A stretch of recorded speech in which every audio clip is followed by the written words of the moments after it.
I've ever had is this one's called Seconds. It's just a timer. You can make rounds. It's all in seconds. Well, that's just the name of the app. So like I'll do like I have like different timers where I can set up 10-minute rounds, 20-minute rounds, 30-minute round, 5-minute break. So when I'm practicing, sometimes I'll just have it on where it'll get a ding every 5 minutes. Oh man. So I just know when it's been around 5 minutes. Yeah. No, 10 minutes.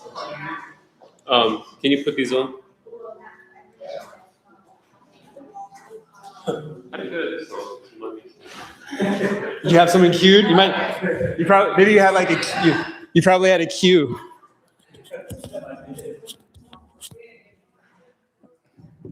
That's for the Kung Fu workshop.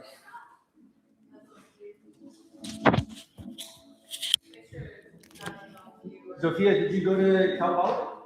No, my little sister. Oh yeah, my nephew goes there. Yeah. Yeah, he's in the mathematics department. Oh. Yeah, he's a freshman. Oh, awesome. My little sister's material science. Oh, nice. What year? Second. Second? Nice. That's cool. It's a great campus, great area. Yeah, we love to go there. Yeah, same with us. Yeah. Same with us. We go anytime we can. Yeah, right. That's the exodus. Everybody help me put these on. This is like Too heavy. no, I just don't know how to get it set. You know what I need? A gold chain. And just hang it from a gold chain. Let's see. I put this one. It's probably the biggest in the middle. I Actually, think this shirt's pretty thick. yeah. There's just like I have a set of beads that are like Somebody grab these. each bead is this big. Oh, wow. And it goes down, but they're all wooden. It weighs like 10 pounds. I always look for the big, when I would travel, I'd be in all these little random places, Vietnam, Thailand, I go in these stores, and I always look for the biggest set of beads. I would look for the biggest set of temple beads, or like, yeah. I should have brought it. They're like, I can't remember how many. Shamika, have you seen the giant beads I have? Have I ever shown you those? Yeah, I used to always search for like the biggest pair I could get, or the biggest set I could get, and I have one at home where each bead is about this big, and you put it on, and it goes down to here. And so sometimes I won't. Sometimes I'll do standing meditation with it or seated meditation with it. I'll just put it on, and like you feel it actually. Yeah. Yeah. I looked. Yeah. They're hard to find. I found these at like an antique shop in Vietnam, and they were strung with metal, with wire, and so I restrung them with terra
right, well, you let me know when you guys are ready on your side, and we can just, we can start it.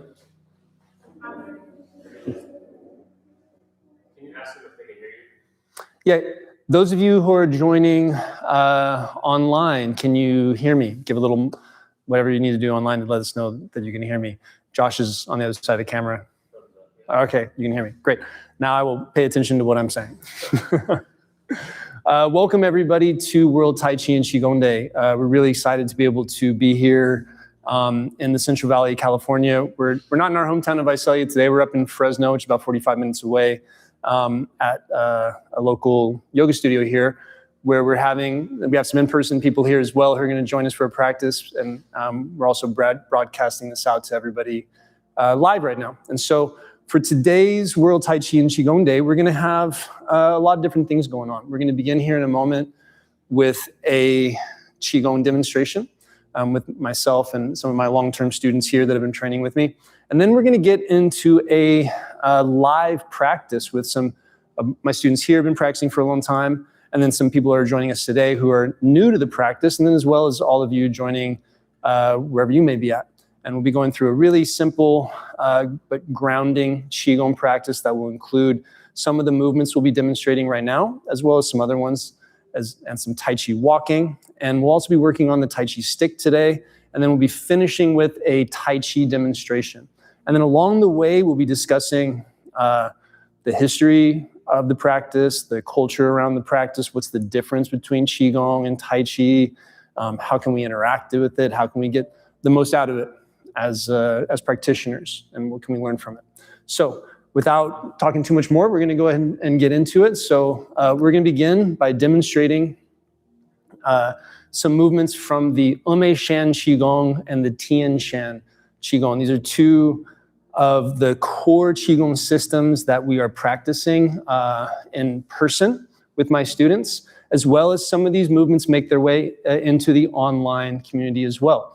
And so we teach a lot of different Qigong systems here at Rooted Alchemy. We have our Yin-Yang Qigong, the 8 pieces of brocade, and our elemental Qigong, the Shan, the Tian Shan. And so it's really fun to be able to explore these different systems and these different movements, because regardless of what system you're doing, it's you doing it, right? These are all tools for you to work your body, to work your movement, to work your intention. So let's go ahead and get into it. So beginning with 3 breaths and a little bit of time in Wu Ji.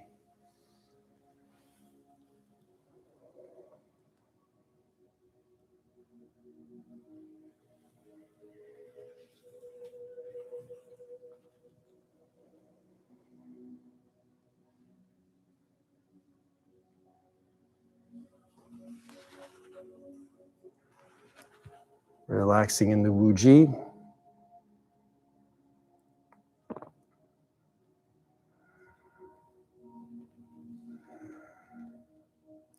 Curling movements from the Ame.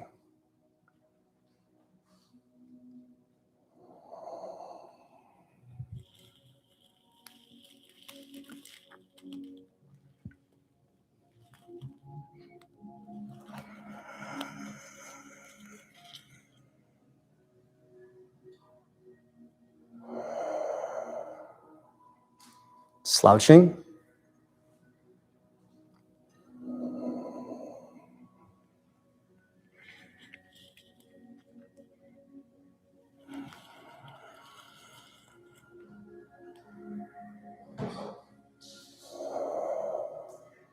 Curling left and right.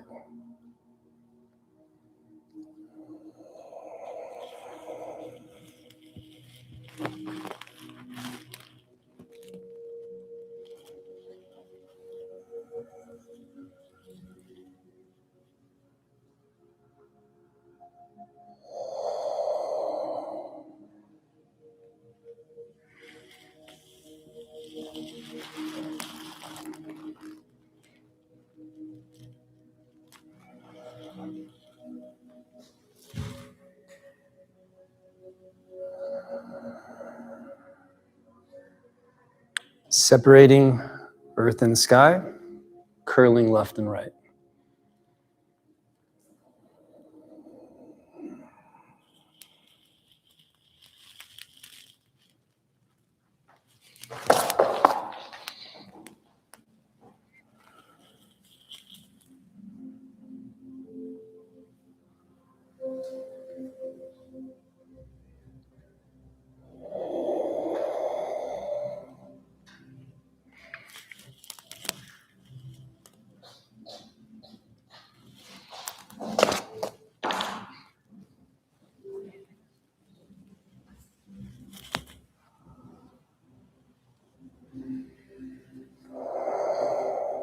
Stepping the legs wider. Reaching high, reaching low.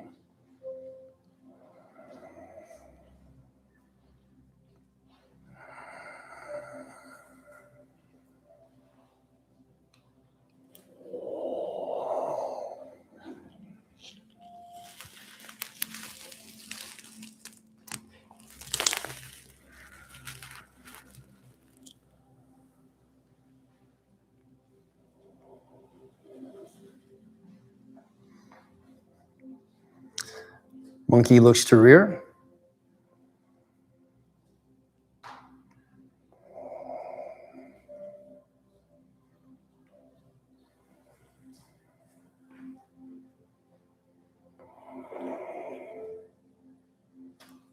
Snake spits tongue.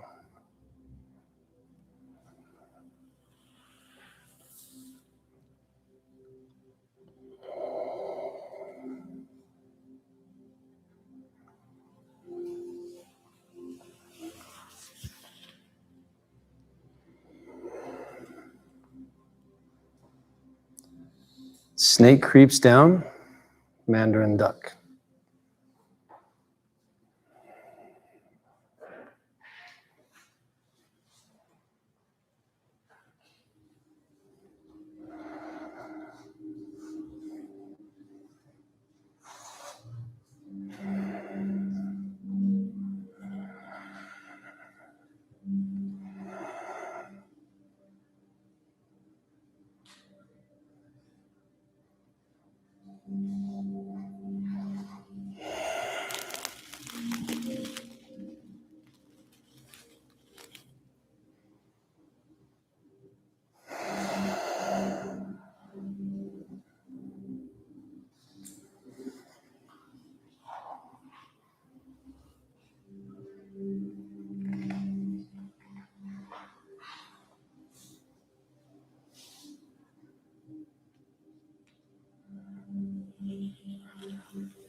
Grounding circle.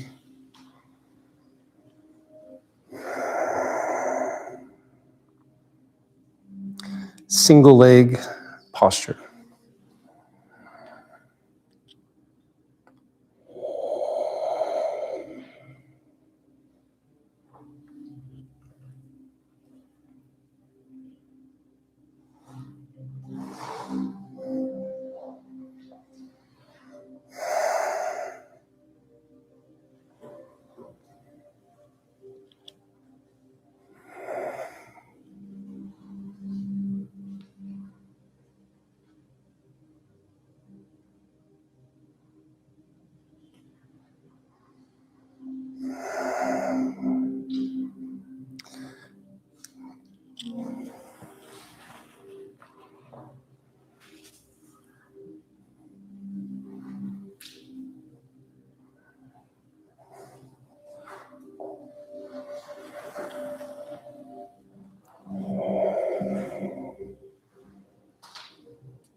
Grounding circle.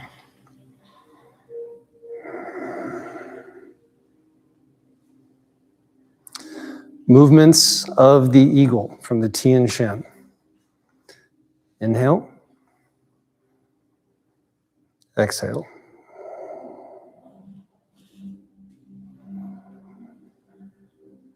Fold. Backs of the hands together. Inhale up the body.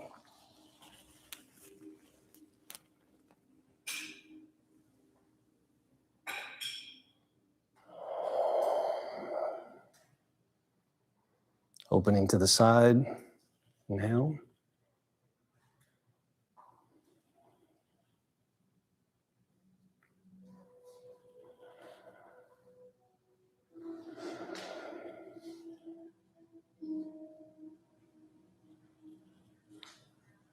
Exhale, fold.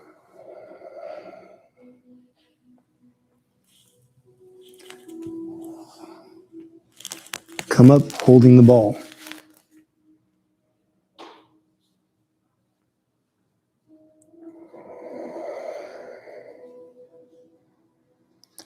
And 3 grounding circles.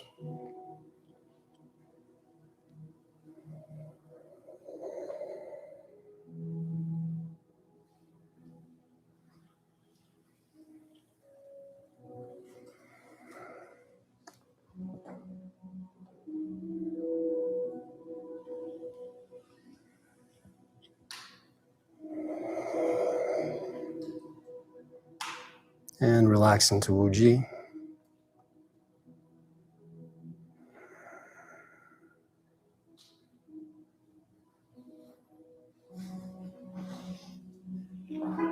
All right. Thank you, everybody. Nice job. Thanks for demoing with me. Thanks for watching. That was a little bit of a demonstration of the Ume Shan and the Tian Shan Qigong. Some movements from it. Just a little bit of context of that before we step into the next aspect of our practice. The Ume Shan is a big, large system. There's a lot of different aspects to the Ume Shan practice.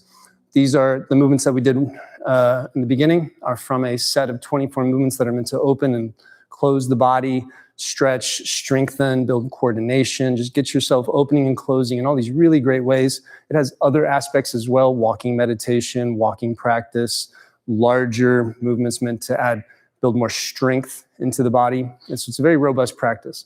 The Tian Shan practice is considered a Shin Qigong. It's something that works a little bit more with the Shin aspect of our system, as well as the Qi aspect of our system, which gets a little bit further into some of the theory and methods that you can look at in Qigong over time. And we'll be talking about that a little bit in connection to how do we balance that? What are we doing on a day-to-day basis? How do we interact with that really simply and easily to get the most out of our physical practice and the health? And then how do we refine that and build it over time so we understand it more and we can get more out of it over time? And so that's what we're going to get into. So guys, let's go ahead and kind of have a little bit of a reset, and then we'll get everybody else to come on up and we'll get started. So you guys, thanks for watching. Any questions on any of that? Yeah. Don't notice any impressions or anything like that you'd like to share? What was the when you went down and you stuff like that? What was that? I mean, why do we do that? Yeah, that's a good question. I asked if you guys want to come on out here, we're going to be practicing on this space, and we can do some of this Q&A out here a little bit if you don't mind. And feel free, that way give you a chance to kind of loosen up after watching. And so, yeah, why do we do, like this is one, this right here, this movement right here, we let it go, okay? Why do we do that? What's the point in doing that? Well, there's a few different ways we can look at this. First off, any sort of coordination challenge that we're doing with the body is going to be helpful for the body, especially if it's connected to other really basic things like being aware of our posture, being aware of our breath. So when we're bringing in posture and breath into what we're doing, those are two factors that can be put into any movement. And posture isn't just like, posture is sort of how are you integrating your whole shape? Like we're always working with gravity. So when we think about posture, it's about keeping your head up. So if I'm doing this movement or if I'm doing this movement, how am I orienting that posture over time, right? And so when we look at a system, like any system like Qigong or even yoga or these kind of things, there will be a logic there, perhaps, that you can observe. It might not be there when you first do it. This is my same expression, like, why do we do this? It seems interesting. We maybe will play around with that movement. You can feel it. But then over time, the body starts to chew on it, so to speak, more and more. So for example, if we look at those first few movements in flow, and it's kind of nice to start with a little bit of Q&A because it gives you a little bit in the back door into the method, and then we'll just start working it. In the beginning, we're just focusing on breath, posture, and movements. We do a forward fold, which is a curl, and we're trying to feel everything do that. Then we do a slouch, that's slightly different. Then we go right, and we go left, and then we think, let's go top and bottom. So we split our arms. So what becomes different and what is the same? From the perspective of the torso, most everything is the same. Most everything is just me doing that, right? But then I am creating a difference here that I let go of. So I'm wanting to feel what muscles specifically are making that difference. So stretch up and back like this. You can just do this. Can you find your back muscles, your lats, your back shoulders, right? So you feel that on the far back of your body. That's your far back of your body. So an aspect of Qigong is about getting your awareness deeper into your body. And a lot of times that means the back of your body. We're very front weighted. So exercises that get us to feel the back of our body, get us working the back of our body differently, and with the breath and posture, are going to wake things up. And then when we look at them, both in isolation, how do we do it correctly? And then in contrast to maybe some of the other movements we're doing, what is working the same, what is working differently? Up until then, we don't really have to think about how the arms are actioning our lats and our scapula and all these muscles, but maybe we should be a little bit. And then we do this one, and you can really feel that. And then now you've got it activated, we just let it go. And that's going to feel more into your core, carrying the movement of the body, moving from center as center, this kind of stuff. And so when we look at, let's use this as a little bit of a segue into an experiential practice, because that's a really great question. And that's how we should be looking at Qigong. Curious, even about our own practice. We shouldn't assume that we know everything about it right off the bat. What was the fun in that, right? So the first thing we're going to do to kind of get us stepping into the practice, because when we practice and we're actually doing it, what's the important thing? Relaxing, feeling the body do its thing, feeling the breath, feeling those components come together naturally. So we're going to start with a really classical exercise in Qigong, and it's just backwards walking. Just backwards walking. And we'll make sure you don't run anything, because there's stuff to run into. There's always stuff to run into. So just backwards walking, find a lane, and then just, monitor your space. You don't have to, it's not about getting as close to the wall as you can. And so, why don't you stay over there and monitor the people so they don't run into stuff? There's a light right there behind you, like I said. And then maybe Josh, keep a little bit of an eye over here in case anybody ends up getting close to the equipment. Good.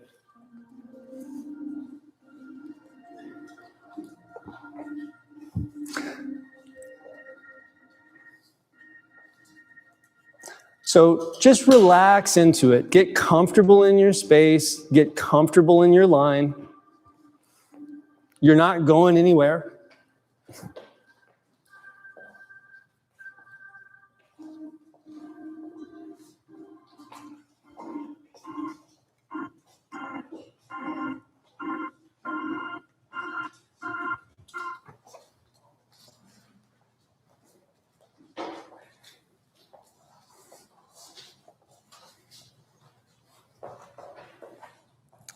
And I'm going to do my best not to interrupt you for about a minute or two.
So go ahead and keep moving backwards.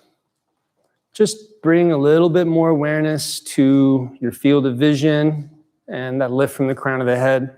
Just notice how if you want to pay attention to where you're going, you're going to get that information from your peripherals. It's going to be coming in more from your floodlight vision versus your spotlight vision. Or you can be turning your head from side to side to notice where you're at. Also pay a little bit more attention to your feet. What's moving backwards first? What's creating a stable footing? That was a hint. A stable footing for your body to move onto.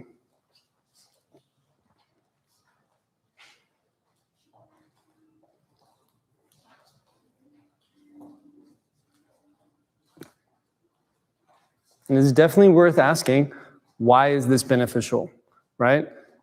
Well, we're designed to go all kinds of directions, forward, left, right, back, but we mainly go forward during the day. And this creates a little bit of an asymmetry in how we are interacting with our movement in a very basic way. And so many physical practices will have backwards movement as a warm-up, as a drill. I've been taught this over and over again so many times when I didn't even know why they were doing it. From track and field to basketball to Tai Chi to Kung Fu to wrestling. And so there's always a backwards element in those sort of endeavors, right? But what about a backwards element in your just general physical routine and warming up and loosening up the body?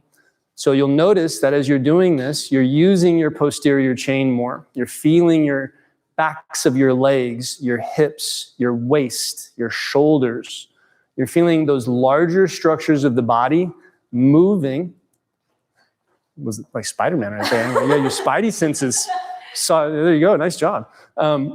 You're moving from the back of the body, which is your governing vessel, governing channel, if we want to go into some of those more, those sort of concepts in Qigong, which are looking from sort of the outside in sometimes, not just the inside out. What other concepts do we want to bring into this for the next few minutes that we're going to be doing it, and then we're going to transition to something else, is song, relax. Just relax as you're walking. That's the main goal right now, is relax. Relax, feel your center, feel your body moving.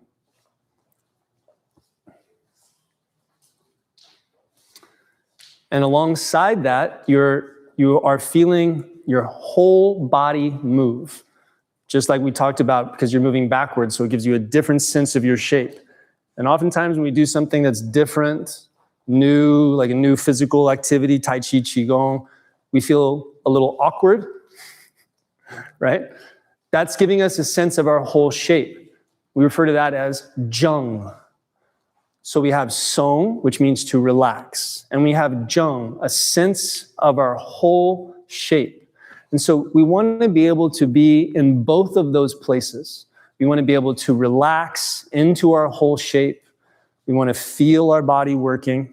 So if we feel ourselves tense or holding tension someplace, maybe we know, relax. Look to the whole body to disperse that awareness and feel yourself just doing what you're doing.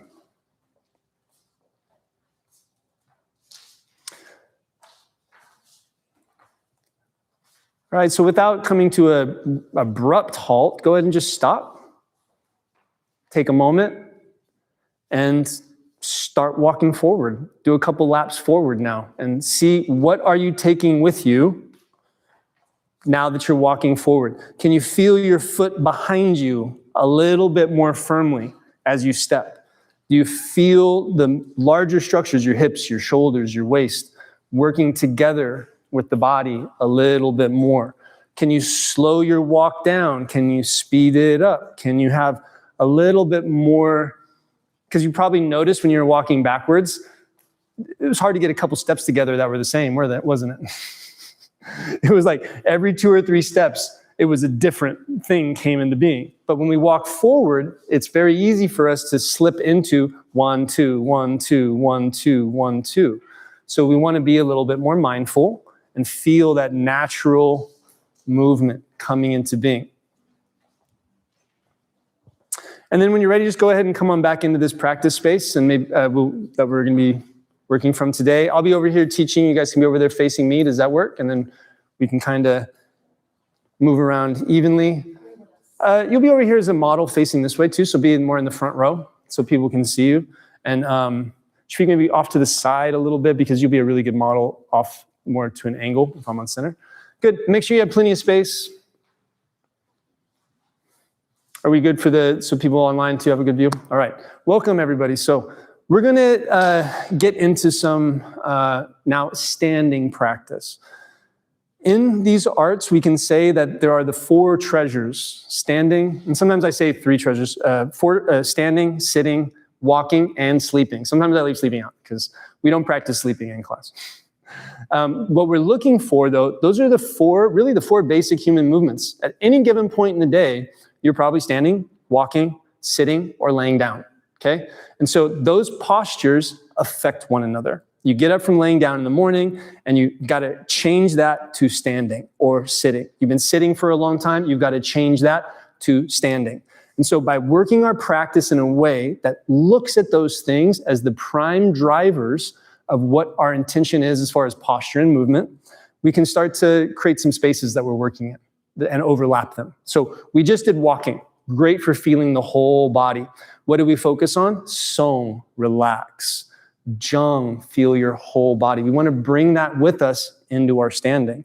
Feel your whole body doing what it's doing. Feel yourself move from center. Try to feel the back of your body as much as the front of the body if you can. That's going to give them more 360 degrees.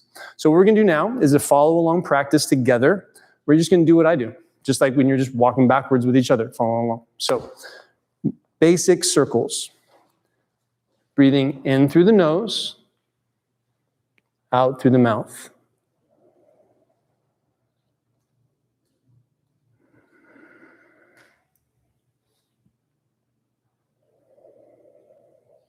Good. We're just looking to let these things come together naturally.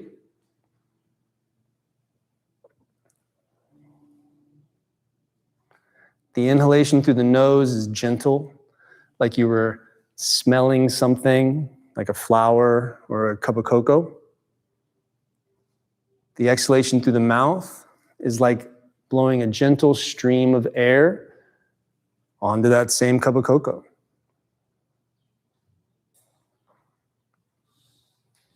Gaze stays relaxed in your space. So you're noticing the hands. The eyes can close from every once in a while, no problem. But we also want to connect to what we're doing visually as well as feel it.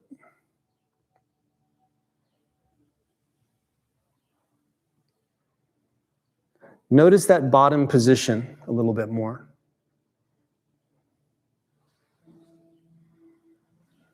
Notice the top position.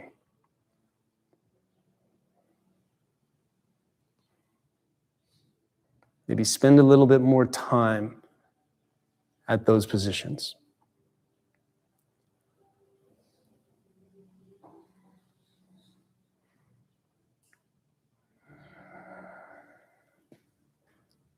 We're going to do about 2 or 3 more, and then we're going to stay in a stillness posture for a little bit.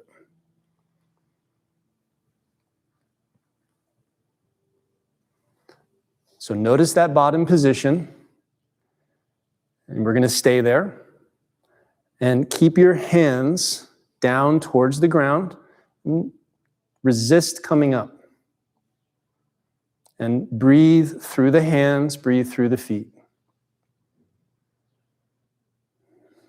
And just relax there for a little bit. I'm going to make some adjustments. First, I'm going to show some adjustments up here on Maya, and you guys can maybe self-adjust a little bit. Try to relax the elbows so that you feel them heavy, dropping down close to the body. There's a relationship between where the elbows are at and where the ribs are at, okay? So you can feel your ribs expanding there where your elbows are at. So soften the elbows. Hands and palms are relaxed. Imagine it was floating on water while still feeling that information come up through the palms. Try to stay active at the knee and sit into the whole foot. feeling the natural shape of the foot. So notice if you're too far forward or if you're too far back. So if you lift your toes, notice where your heels are at. Okay, there you go.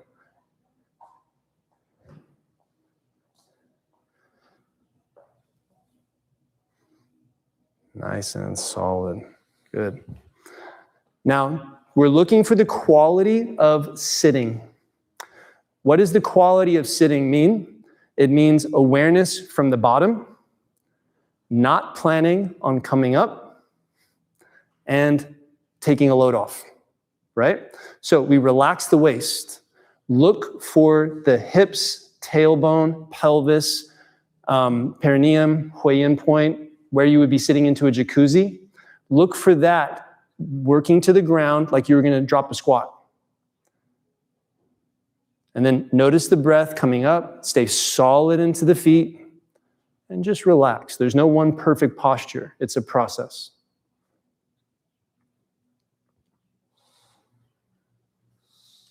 Now from that position, now we're going to go into some lifting movements. So inhale, filling, emptying.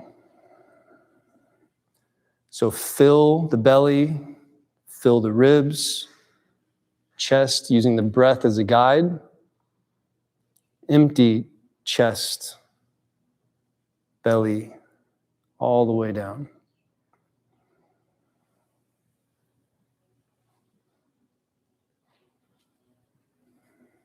Think of your torso as one unit, like a barrel. So you're filling the bottom, middle, and top. Hands and feet working together. Elbows and knees, shoulders and hips.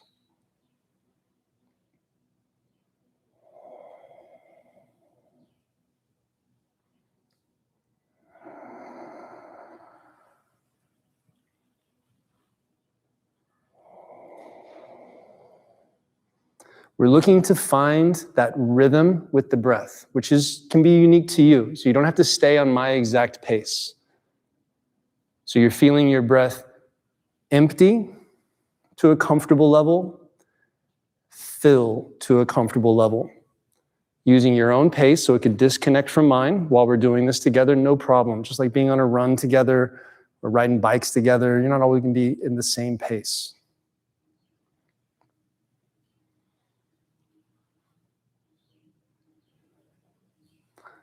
Now, notice that top position. Actively close the arms down the body. We're going to do 2 more.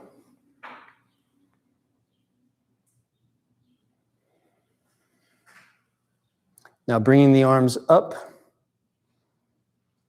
and holding. Sitting down a little bit into our stance.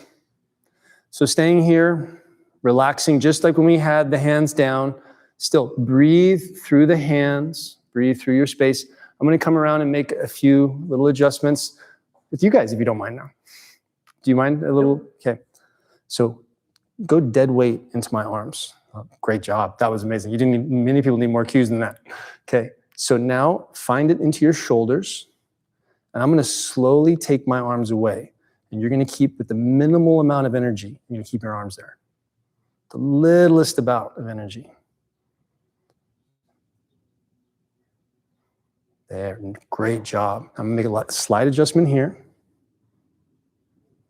Good. And now just breathe into it. Let it open up. I'm gonna give a little, just like 2 sandbags on your shoulders. Nice. Right down into your hips and the feet. Good. Very relaxed. Looks really nice. Can I give a little bit of input on your shoulders? So let this sit you down just a little bit until you feel solid. Go ahead and lower your hips a little bit, like you're sitting back towards a chair. There you go. Good. And then come forward, bring your sternum forward just a little bit. There. Good. Okay. Try to let's get your feet a little more lined up. Point your toes. Point your toes. Good. There you go. And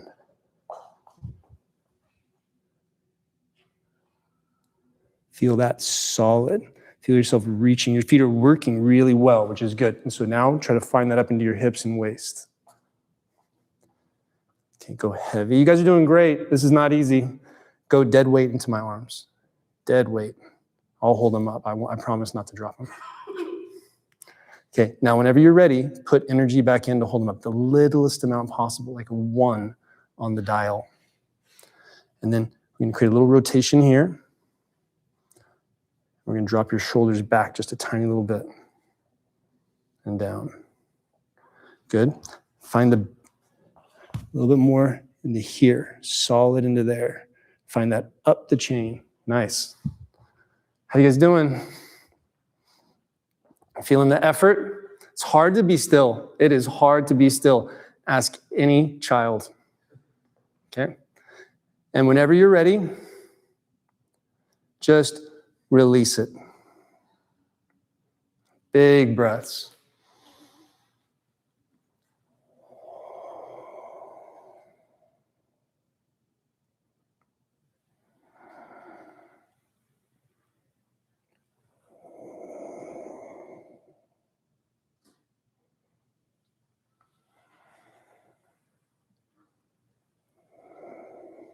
And relax.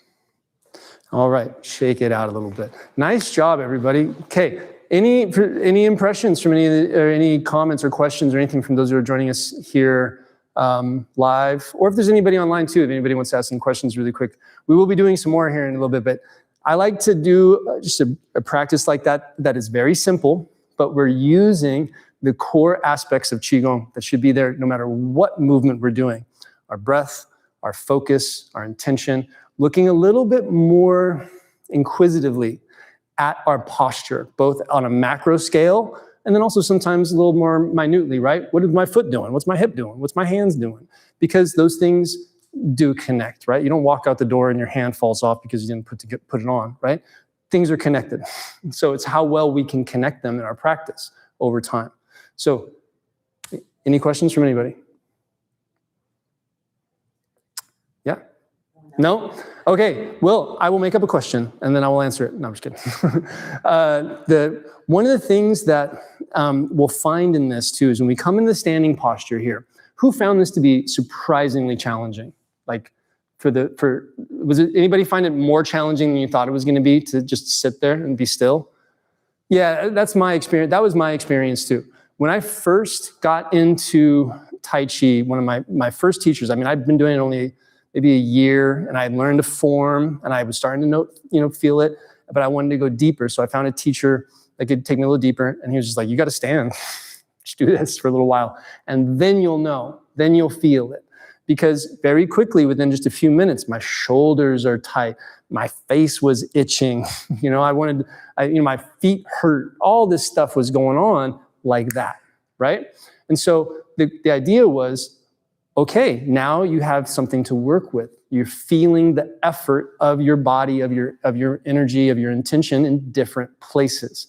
And so are these the big muscles that are actually holding me up? No. So there's a process there to change the way the body is perceiving that effort over time. Because a lot of it has to do with just simply how you're organizing your posture, how you're organizing your movement. All those little habitual things that we don't necessarily think about, which is also why it's not about locking it in and saying, ooh, perfect, I'm done, right? We're working with gravity. We're working with our own habits, our own energy. So it's about feeling it. So oftentimes, any correctional thing I'm doing, it's about the motion it's creating, the stabilization that it's creating. Where are you relaxing? How does that affect your whole shape? It's not about now it's correct because it's here. This is wrong. Or I have to put my hips here. Or what's my pelvis doing? What's this doing? It will do the thing it needs to do once you're in the practice long enough and doing it, right? But we don't necessarily need to micromanage it along the way all the time. Yeah, Josh. John Cooper asked, when straight back or slightly lean forward with the knees slightly? So it's a good question. We want to look at the capability of our standing position to be, this is our spine, right? Your spine can do this. Your pelvis can do this. All of that motion starts down there. All of Michael Jackson, right? Okay, so which is one of the reasons, and reason why I bring that up is to just highlight the fact that this is a whole body process. It's a whole body process that comes together to create the angle at which you find yourself. Okay, and so when we get into that angle, just start looking up and down the chain, right? Move to center, find the breath. How well can you adjust your hips? Oftentimes what I'll feel is that sometimes people will adjust they'll be like, oh, okay, I'm more into my feet now. And then what happens? They're like, oh crap, I'm way back here. They feel that happen. And so where is that happening? It's happening in many places, a lot of joints. It's not about just forcing it the other way. It's about Song, relax. Zhang, feel the breath. Feel where you can start moving and opening up differently. And you're going to find that you can move your position a lot of different ways, depending on the situation. So hopefully that helps. Other cues we want to, so that when you get an idea, like I can feel the angle now of my spine, check to your hips, check to your feet, check to the crown of the head. And then let it adjust however it wants to be. There are definitely times and postures where you might want to be out here, right? This is going to build a certain energy. There's also times when you're going to be here. I've learned postures that are like this sometimes. When you're like this. And so first we just want to let those basic concepts be there, and then we'll build out different mobility actions over time, if that makes sense. Yeah, Jada. A shoulder that does not go all the way up. How to modify? Look to the action of the hand. Okay, so for example, good question. If you have the shoulder doesn't, you come up and you're like, my shoulder doesn't go up any further. What do we do? Hand and elbow. Okay, hand, elbow. So this motion can turn to this motion. Okay, like that. You see? Or this motion. I actually feel a lot of strength right there in that space as I'm doing that without having to overextend or overlift my shoulder. Because what happens is like when we get shoulder stuff coming in, it's related to your hips, it's related to your waist, it's related to your breath. So we want to give it time to open up and just lead it through the hands. So that's a very good question. It's a very common issue, okay? Any other questions? Yeah.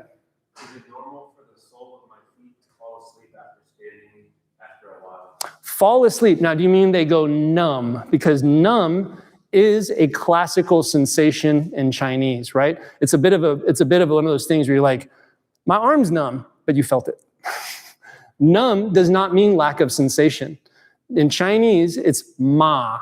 Ma is the same thing as ma la, like spicy, like the hot and pepper spicy you get from Sichuan restaurants. You put it on your tongue and it tingles, right? Doesn't that feel like when something falls asleep? It's a tingling sensation. So, right? Numbness, right? But is it like numbness like with tingling or numbness with lack of sensation? Numbness with lack of sensation. Then you want to look up the chain and see what's going on. Maybe go find some massage and stuff like that, or more circles and hinges. If you're getting that tingling sensation, it all has to do with circulation. All of that information has to do with circulation, okay? So if you're there and you feel your feet starting to anything, at any time, move them. Move them around. Like imagine the roots of a tree are always going down and grabbing and pulling things up. Okay, so don't ever be afraid to move the bottom of your feet. Now, the reason why I kind of want to take a moment to talk about that idea of falling asleep or numb is because it is an aspect of language. In English, we say falling asleep or it goes numb, and we tend to equate that with a lack of sensation. But actually, lack of sensation in an area is different per se, whereas the numbness or falling asleep is the pins and needles.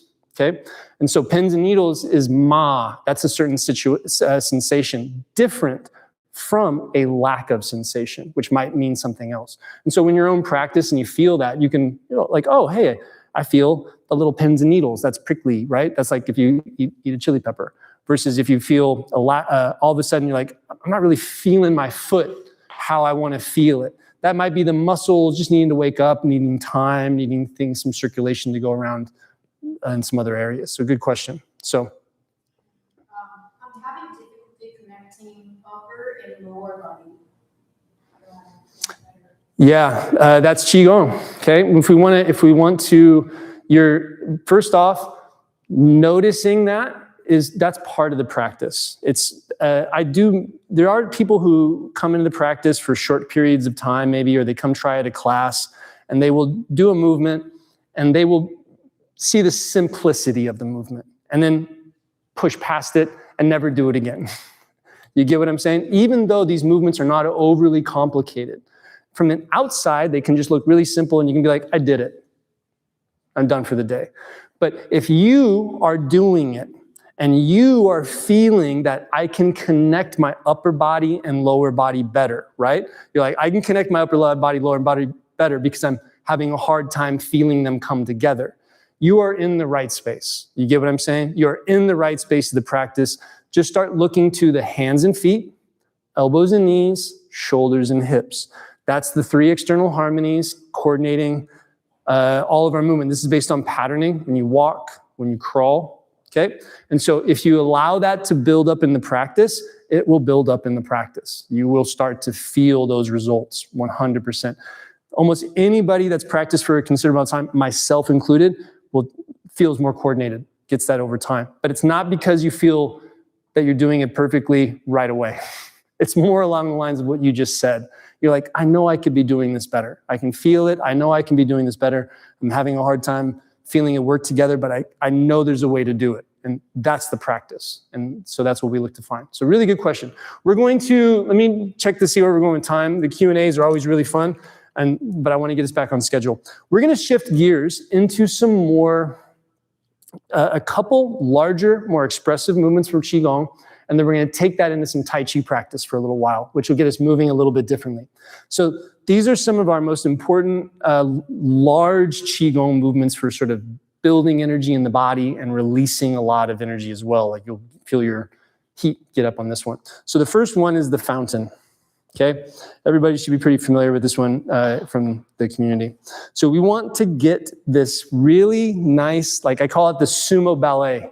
Okay, so we want sumo firm into the ground, up and down, but we want to think that ballet lift from the crown of the head so we're not, hinging. We want to feel a nice opening from our hips. And so hands on hips, let's just do this for a little bit.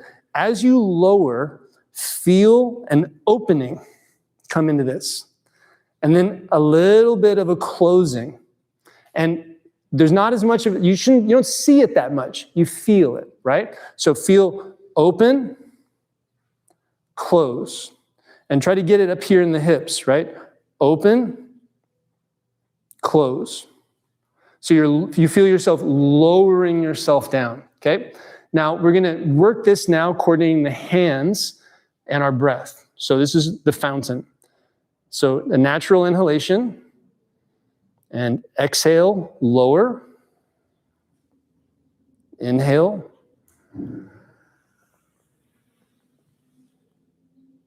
Exhale.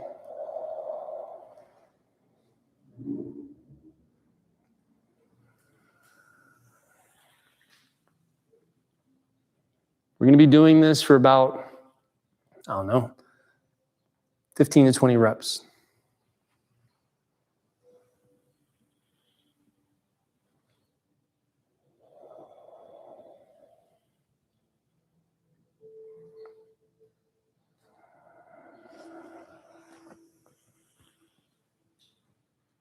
Work with gravity. So lower slowly. Feel the muscles that you use to lower the body.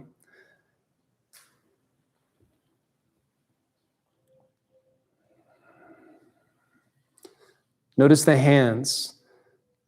Fingers gently touching.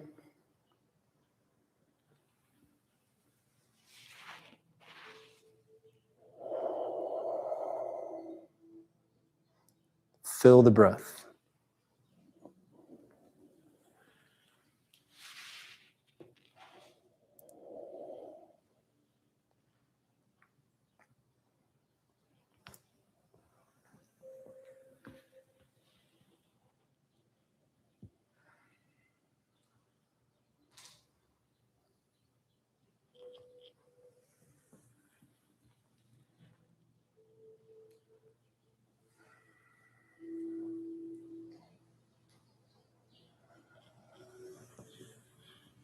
And we're going to switch directions. Down the middle, inhaling up. Still finding that open and close in the legs. Coordinating with the breath.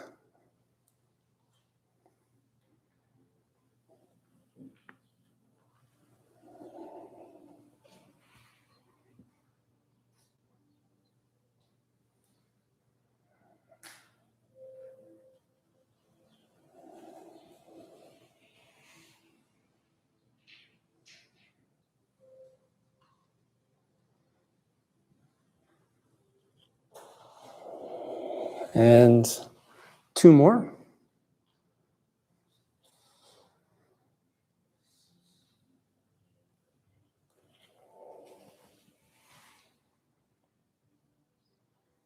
And when you're ready, step it back to close. And just taking a few moments here, letting the body just sort of come back to neutral.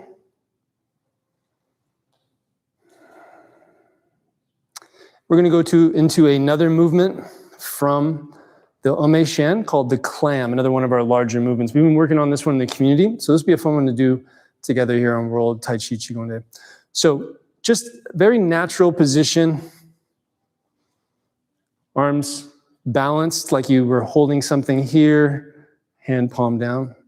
And we're just going to shift forward, inhale,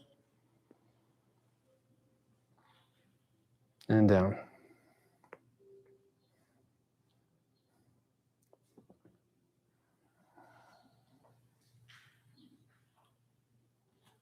Feel the hands naturally balancing like a scale. Work from the ground up.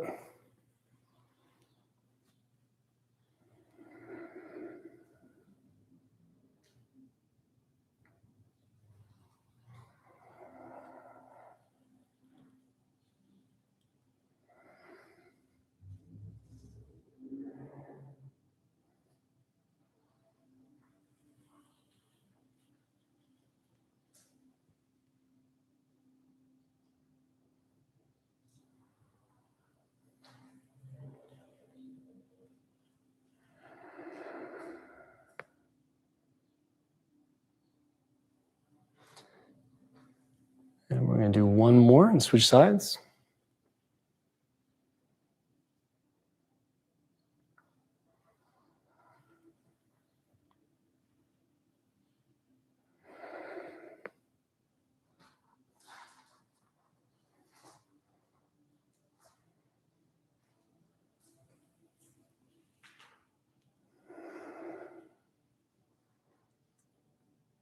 Just notice the change of empty, full, top and bottom, front and back.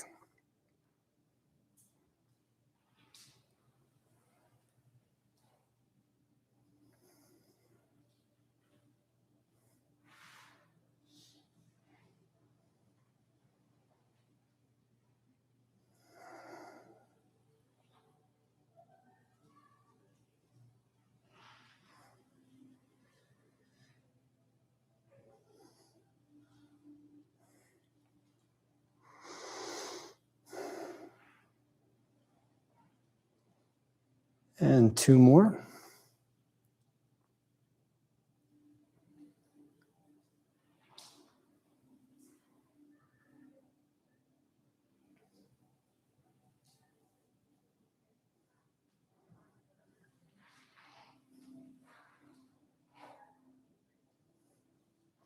And grounding circle.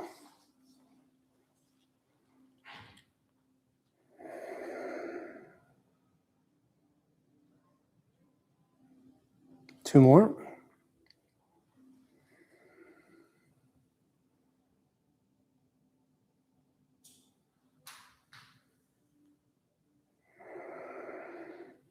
And staying here in Wu Ji for a moment. Now, from here, what we're going to do is we're going to work on one of the movements we did from that demo, the first curling movement, because it's just an interesting one to do. It's a very fundamental one too over time. So all you're going to do is on your exhalation, follow the breath down to your feet, almost like you were going to go tie your shoes. You've probably done this a million times in your life. Okay? When you get to the bottom, relax. Begin your inhalation and come up. So I'll do it one time and then we can do it together. So my inhalation, and when I exhale,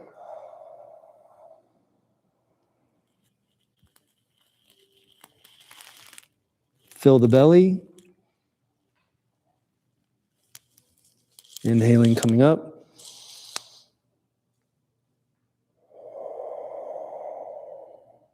Grounding. Okay, so find that grounding motion at the end. Use all your joints. Very natural movement. Okay, don't think I'm going to do a forward fold or I'm going to stretch my hamstrings. Follow the breath to the ground. Okay, so we're going to do 3 rounds together, grounding in between each time. So inhale.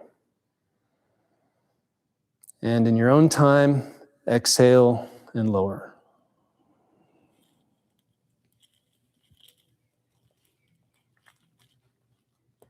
Inhale and come up.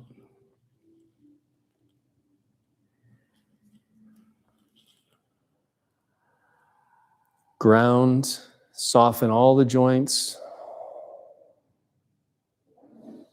Inhale to neutral. Curl down.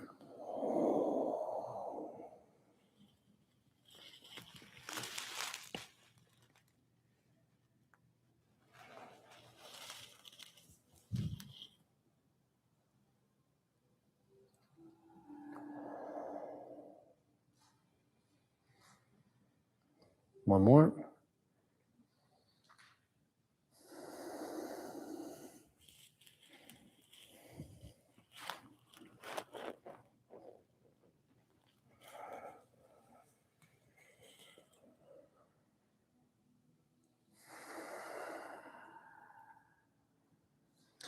And just relax here for a little bit. Now what we're going to do is we're going to do a little bouncing. So what I want you to do is just bounce. Try to work it from the ground up, stay nice and relaxed, find the intensity and level that works for you.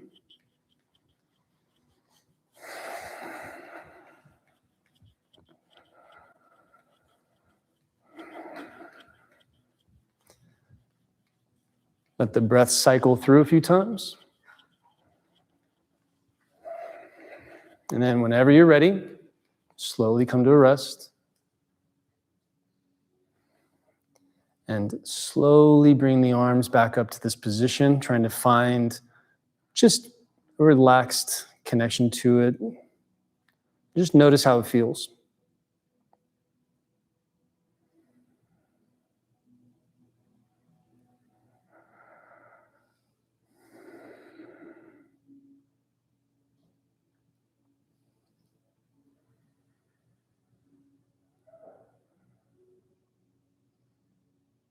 And release.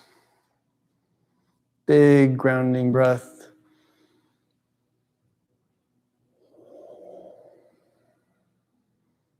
Nice job. All right, shake it out a little bit. We're gonna take a short, just a little 5-minute break as we get ready for the Tai Chi portion here in a second. Give everybody a chance to kind of relax for a little bit. Before we do, a couple things I just want to wrap up with. And yeah, for those of you who are practicing, you need to kind of be a little random for a little while, no problem. Qigong is something that has been practiced for a long time. I mean, hundreds, if not thousands of years, there are histories that's going back. There's been lots of different names that have been associated with it. Qigong, Dao Yin, I Jing Jing, Shuai Jing, all these different things. But the practice has been there for a long time. The components of the practice have been there for a long time. And from a practitioner standpoint, we can look at this history, this rich history of it being practiced by so many different people for so many different reasons. And we can have confidence that we can find how this can work in our own day-to-day life, in our own situation, so that we can use it our own way, right? Every practice was modern at some point, and so it can be updated for our own lives, with not watering it down, not fusing it, but understanding the method and how it relates to the practice. So we're going to take a few minutes, then we're going to come back for some Tai Chi. So thanks, everybody.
guys want to hang tight for a second? I'll just talk for a few moments and to let everybody know what we're doing and stuff. That way you guys can kind of just get yourself ready. I'll just kind of lay out what we're doing for a few minutes.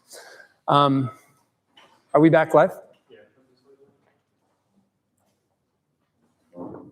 Good to go?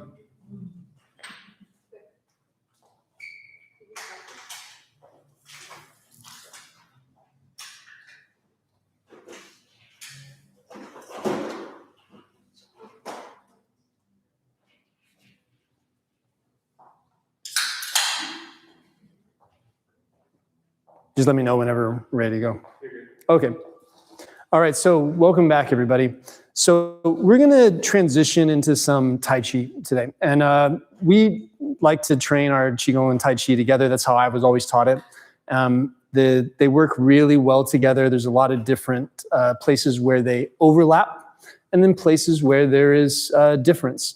What is the main difference between Tai Chi and Qigong? It's very challenging to really delineate those differences, especially today with the way it's trained. But from a certain perspective, the way we can look at it is like this. Qigong is a much wider category of practice than Tai Chi.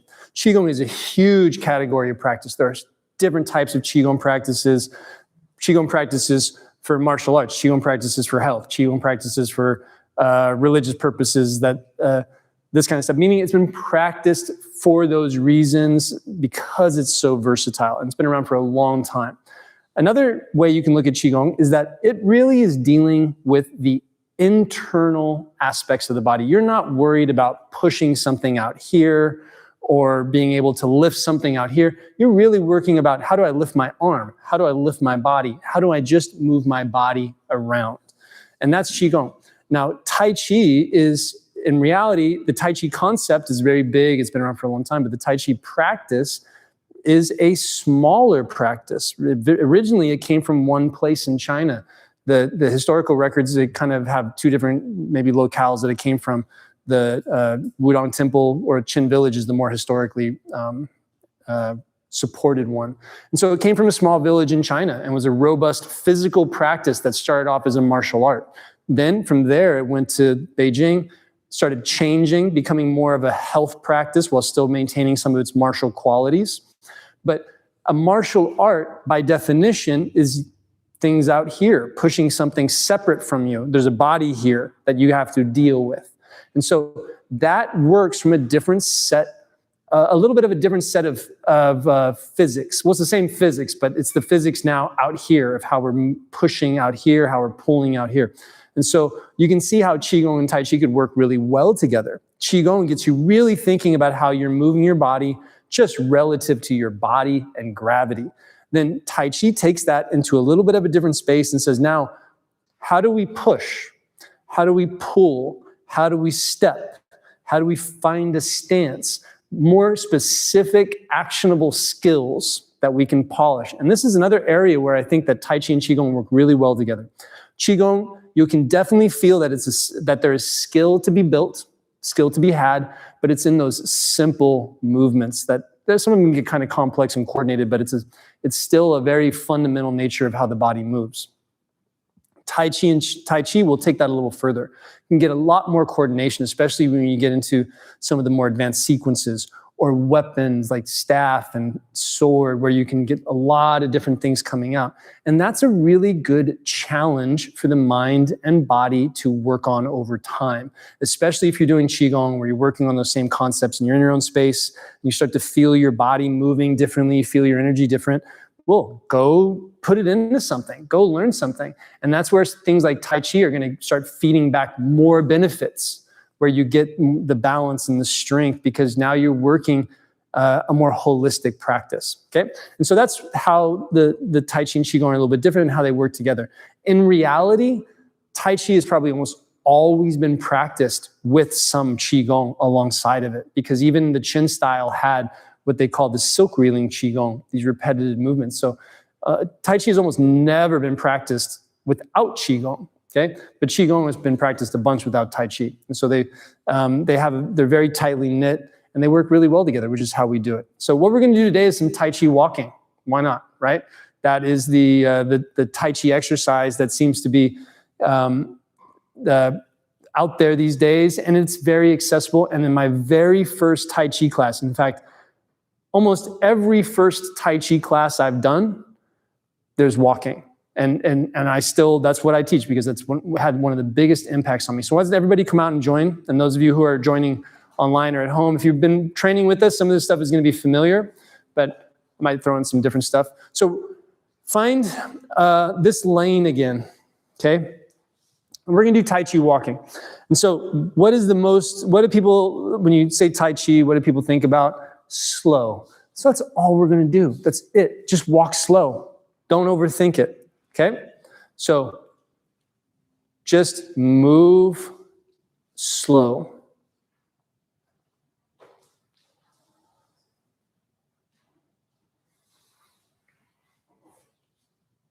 Now, you do what my hands are doing if you like. This is that same hands floating on water, connecting to the ground. And the only intention, slow down.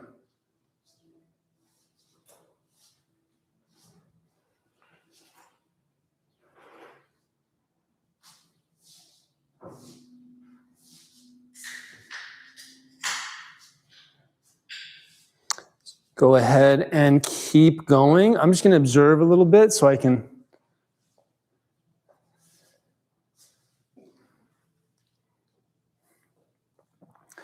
So some of the classical cues for this are walk as if on a frozen lake. So let's unpack that. The first thing that touches is your awareness, not your center of mass or your weight, because what if that ice can't take it? So first, just awareness and that foot, and your center of mass is back. And then shift as if you were slowly upping the weight that was on that foot, checking for cracks, waiting for the crack in the ice at any moment, right? Until you can put your full weight down on that foot.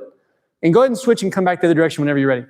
Until you can put your full weight down on that foot to move forward. And so it's put down empty, and you shift until you feel no cracks in the ice, full weight on that foot to move forward.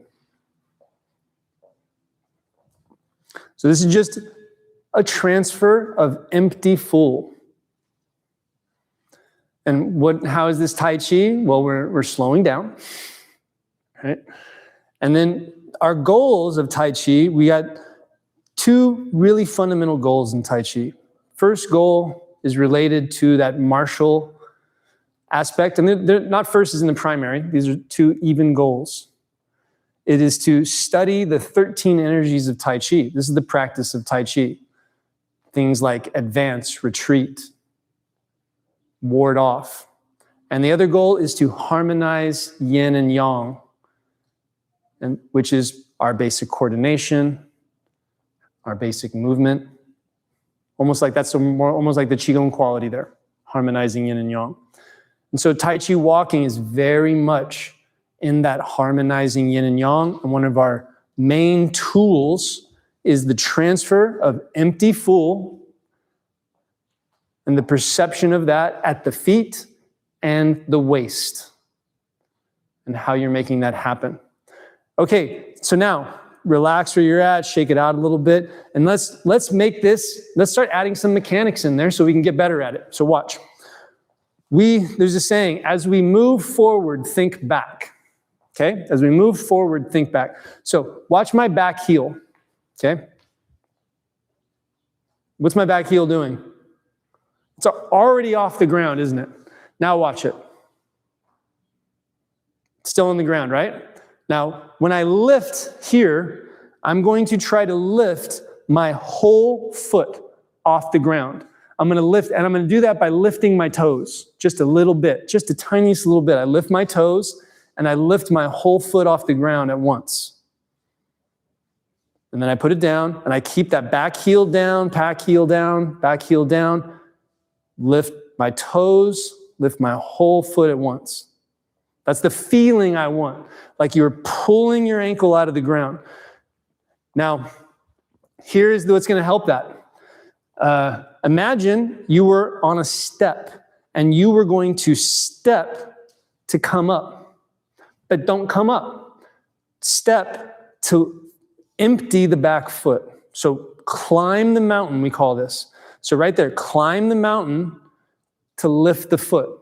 And that's going to get, because what is going to lift that heel? Nothing on that leg. You need the other leg to lift. And this is going to create your root. This is going to get a better transfer of empty full between left and right, which is going to get your hips and your pelvis communicating better and better. And yeah, if you feel it all wonky and weird, you're doing good. Means you're working it, right? Means you're working that mechanics and you're letting it communicate through your movement. It will be polished as time goes on. Trust me. Try not to crash through the ice with that front step. We're gonna work on a drill to do that here in a second.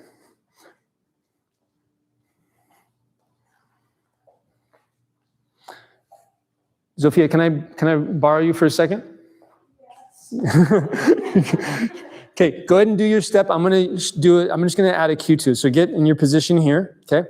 And so what I'm gonna do is I'm gonna put my fingers here. And so now feel yourself pull and push my fingers forward as you transfer your foot. So go ahead and do your step. Good. Boom. Okay, wait. Okay, try to stand up tall. Okay, bend this knee a little bit more.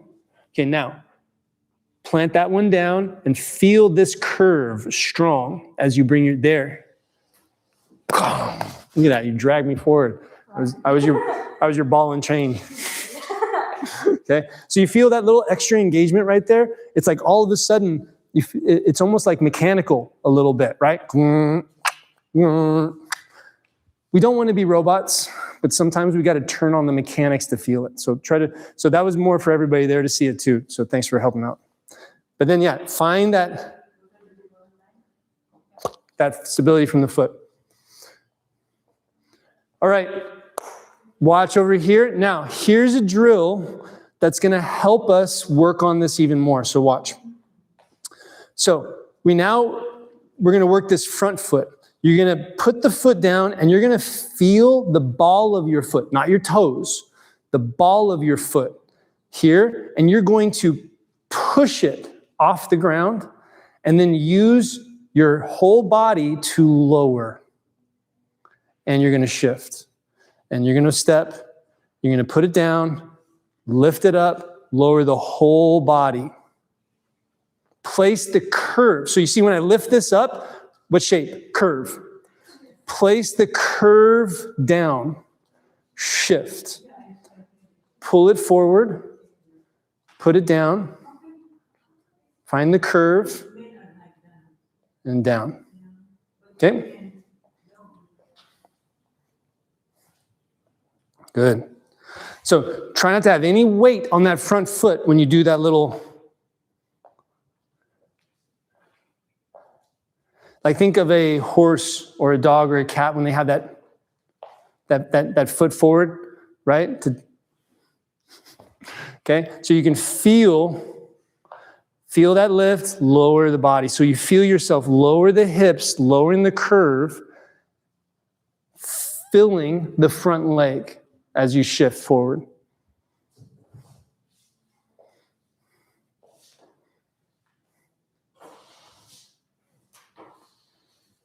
Nice job. Okay. Now, loosen up. Just walk a little bit. Just walk a little bit, right? It's good to just sort of like shake it out, loosen up a little bit, and let it be natural. And so we're going to do one more drill with that, and then just for fun, because you guys are doing great with it. To be honest, you guys are doing really well putting your mind in. You feel all that wonkiness that starts to come in. You start all of a sudden thinking from the ground up, and you're all over the place, and that's okay, because now you're building your root. We can pull it in and start getting it working the right direction. So from here, what you're gonna do, okay, as you put the foot down and you shift, you wanna feel like it's filling like this, watch. Up from the bottom. And then there you are. Like if you were filling with water, right? If you're pouring water down here, the sensation would be like dun, dun, dun, dun, dun, dun, dun, dun, up. Okay? So you have to be weight and you have to find the vertical line and then really work it. So go ahead and try it. Okay, we're gonna do it together. Okay? So here, lower. So now as you shift, try to feel it coming up, up, up until you feel your hip full. And you should be able to now step. Boom, down, shift, feel it come up.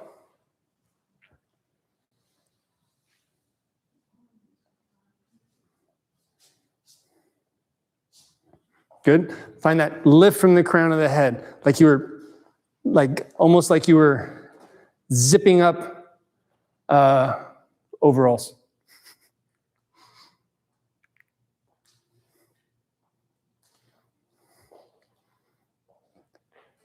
Wow, you guys are moving very solid now.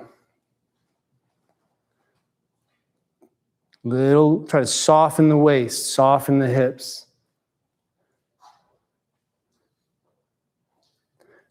Find your back glutes. Push forward. Feel the connection to the straight of your leg. And then bring it. So feel like if you were right there, don't move. It's okay. Yep. If I'm here, you're solid, right? If I push, you're like a, back in that back foot, and then you just go forward. Okay. So this is about getting your center firmly like established over that front leg, so you feel the empty, and you can just move it forward. Very controlled. So this is the concept of Tai Chi, of finding our lines, finding movement from center. Guys, go ahead and keep walking a little bit since I'm talking. Finding our Tai Chi line, which is like that lift from the crown of the head, movement from center, which is Zhong Ding, like central equilibrium. Think of a top or a gyroscope, how it has motion, but that motion creates stillness as well as movement. And then what are we doing? We are advancing. So if we think from a martial standpoint, advance, retreat, clarifying forward intention, clarifying movement from center, creating structure. Go ahead and walk, kind of loosen it up a little bit. Nice. Any what's the word I'm looking for? How was that? Very hard. I love it. Great. That's the great attitude. That's the exact way to look at it. Like, because if you can find the challenge and work it, you will get the benefits out of it. You feeling it in the muscles of your legs? Yeah? Okay. That's good, because when we learn to pull through our joints, pull through those angles and shapes better, you'll feel it in the muscles of the legs, because you're not going to be biasing muscles. You get what I'm saying? Like, we do, just like if I'm sitting here doing this, okay, I'm biasing like one set of muscles over another set of muscles.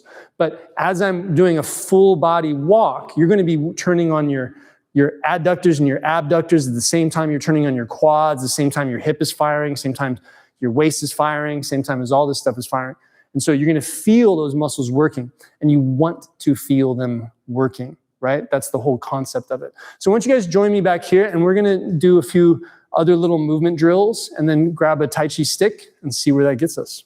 So we're going to do a really simple Tai Chi movement drill based off of what we just did.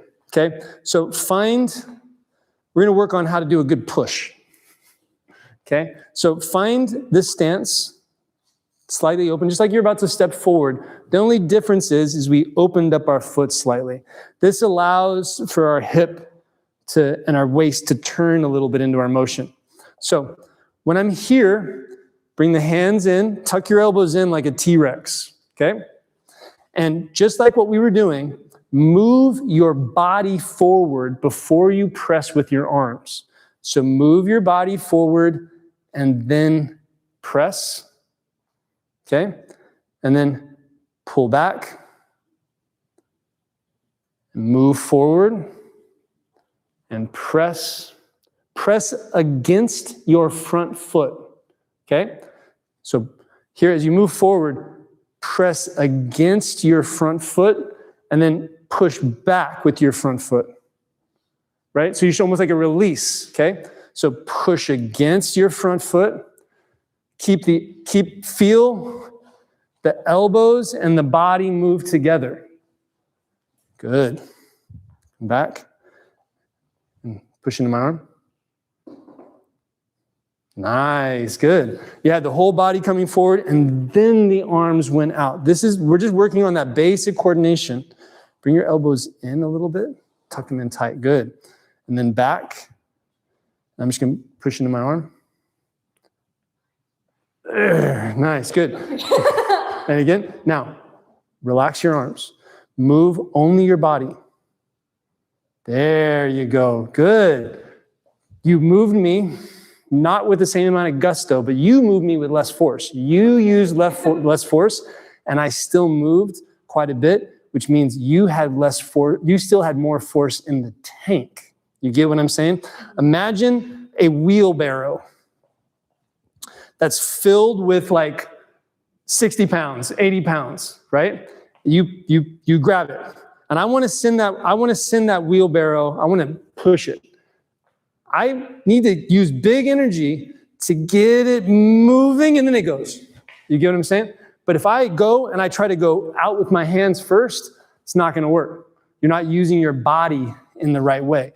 So here, we want to feel that. And then this. And then that. And so that when you do go to push, wham, it's a logical chain of events. Because, like we talked about earlier with walking and patterning, we are hand-driven. You're going to try to do all this push from your hands. You're going to try to, right, that 50-pound wheelbarrow, you're going to try to do it all from your hands. So we have to slow it down and work center and feel your unit, right? Feel your whole shape. Good.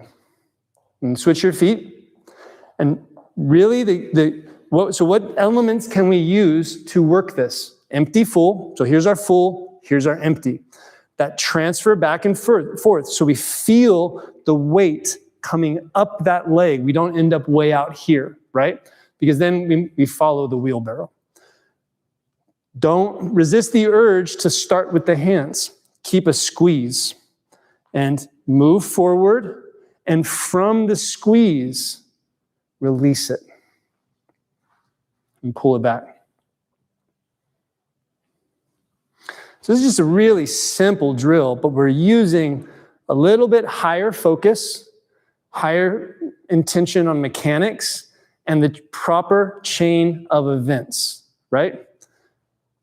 And then keeping things in alignment over time. Good. And then, Maya, you want to, Maya can go ahead and you're going to do your push. Do your push. So elbows down. So what we're looking for, we do some partner drills with this sometimes. So this is not about her being able to send me 50 miles or whatever, or me being able to not be moved. It's about with this extra stimulus, another person there, which already creates a little bit of like stress and stuff that we got to relax with. Can we start our movement from center, from a relaxed position? And can I notice that? You see? And can I follow? So here, go ahead and find your push. And then I can move from it. And you don't move away until you're there. And then as I move back, then it moves in. So you can feel that there's a communication coming here, right? So it's not just about can you put a bunch of force into it. It's almost how little force can you put into it while still communicating correctly, right? And if you put your arms the other way, now I'm the one pushing. So like if I'm here, right from when I move, you see, right from when I move my hands, And there's the rest of my push there waiting. And so it's right from there, hands to feet, moving forward. So it's a small movement, and that's why it takes that focus. And so this is just a fun little simple coordination. And why do we work on pushing? Because everybody knows how to push something, right? We all have this experience, pushing a refrigerator, pushing a car that won't start, pushing something. And what usually happens might be a firm root. Okay. So what did I do? I did this. Okay. And when I do this push, Maya is the car right now that I'm trying to push. If I do this, oh, the car goes. No problem. Okay. I can still, now, what about this?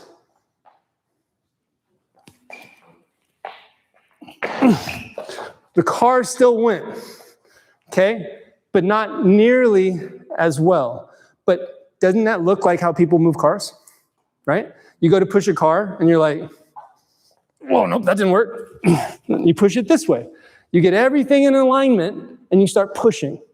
Well, all we're doing is bringing everything into alignment and pushing. Okay?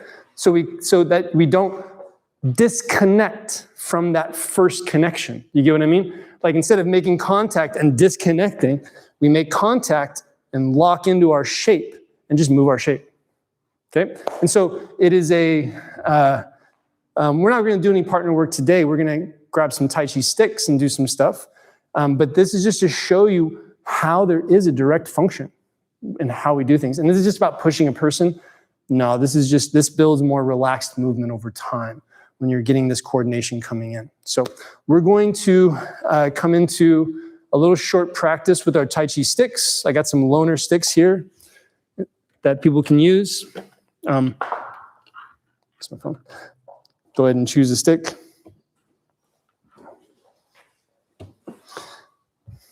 Sweet.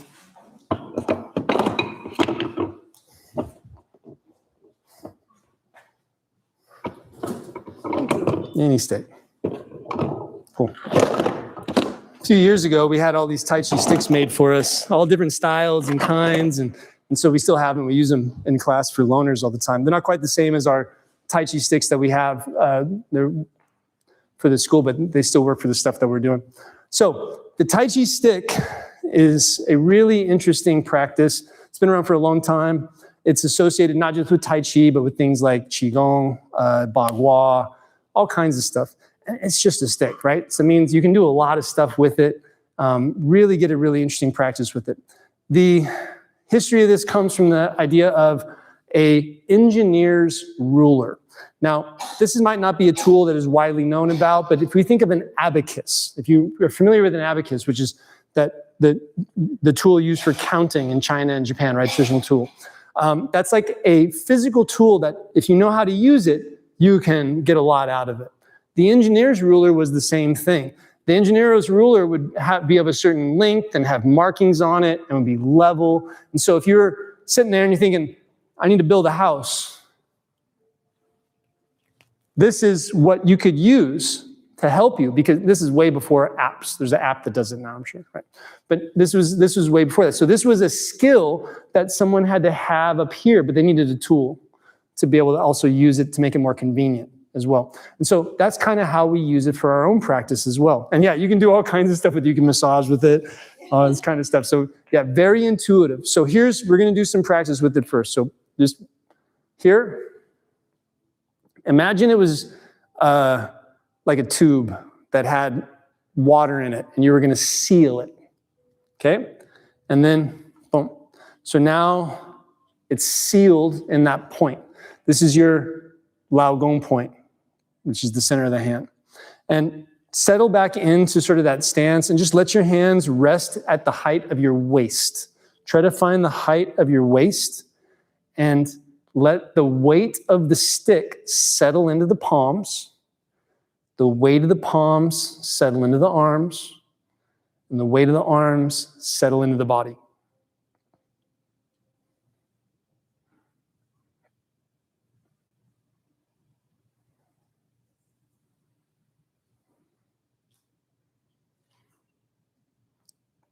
Keep a little pressure. Feel how you can kind of close in and out with the palm. Press in and out. The hand can move a little more freely than you might think.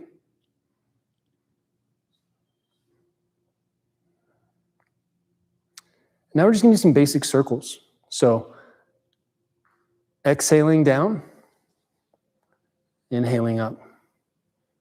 So just drawing a circle with the stick. Keeping the weight of the stick in the hands.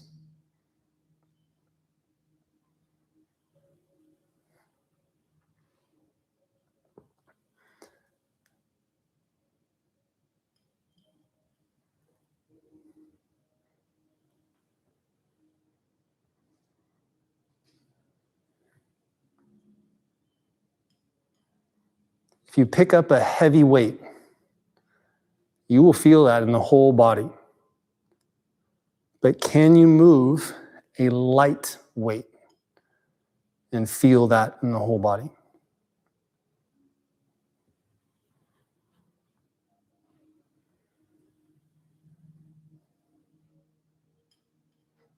This is another application of that concept. 4 ounces on the way to 1,000 pounds, or 4 ounces to deflect 1,000 pounds. But it's more of a intention of feeling the whole body doing what you're doing, whether it's 4 ounces or 1,000 pounds.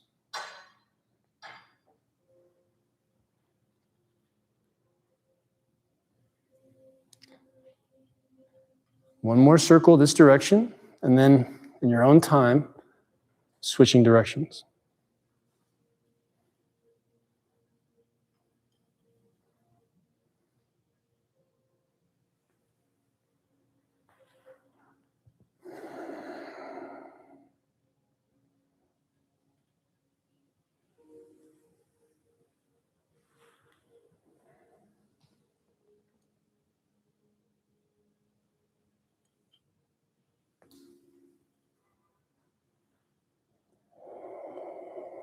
Gaze stays in your space, passively noticing the stick.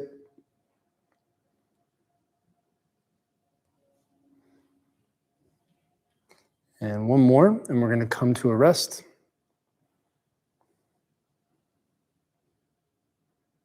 Just returning back to that basic position.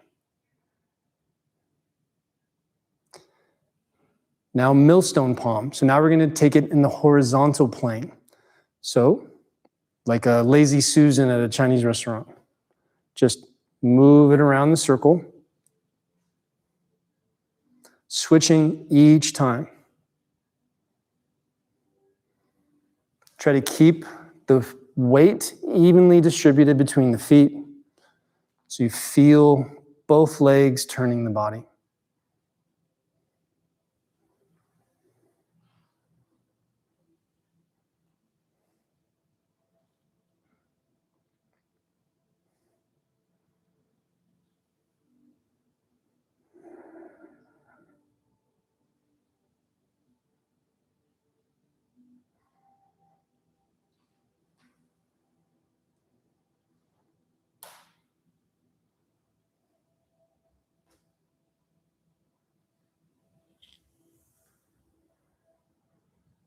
Reach through the fingers from center.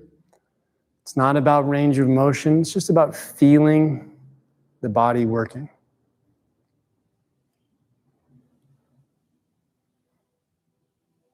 And coming back to center, coming to a rest.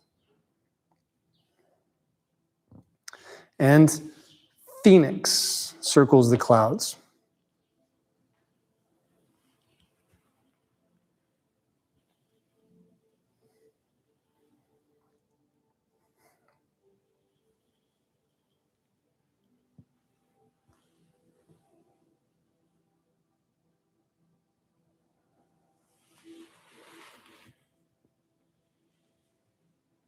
Find that lift up the body. It can be small. If you have a hard time getting the hands over the head, you can do it in front. So this phoenix is a spiral, goes up over the head is the intention. But if you can't get up over the head, that's okay. The spiral is lifting. Have you ever seen larger birds catching an updraft? Where they catch an updraft to get to get into a different current of air that they can take for longer distances, or circling for prey.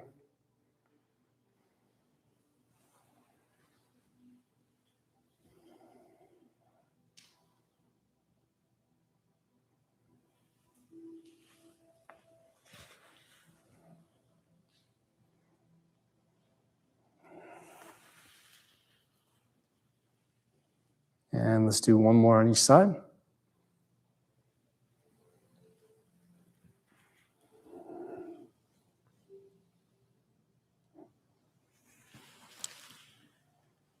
And back to center. And now you're going to place it in your hands like so, and just holding, letting the weight come into the palms.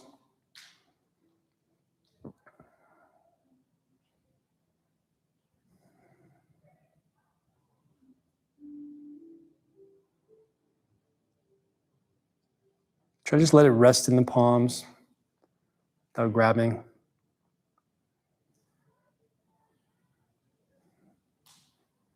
Connect hands to feet. Try to get to that concept of sitting.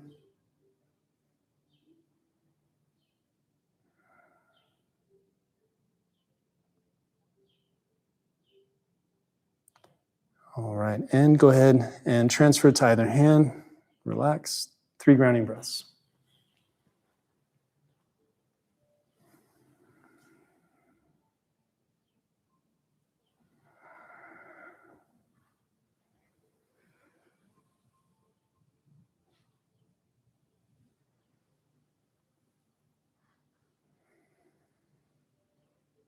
And go ahead and relax. All right, nice job. Go ahead and shake it out a little bit. The Tai Chi stick is probably, for being something it's not quite as common as other Tai Chi practices, it is one of the most diverse practices in Tai Chi. Probably in our sequences that we have, the stick probably has one of the most movements. There are so many movements that go with the stick as far as the Qigong sequences. So it's a really useful tool. There are massage aspects of it, pressure point aspects to it. We even use it for self-defense later on because it's just a stick, right? You can have a stick with you at any time. Nobody's going to bother you or question you. So it's my Tai Chi stick. Wham! Right?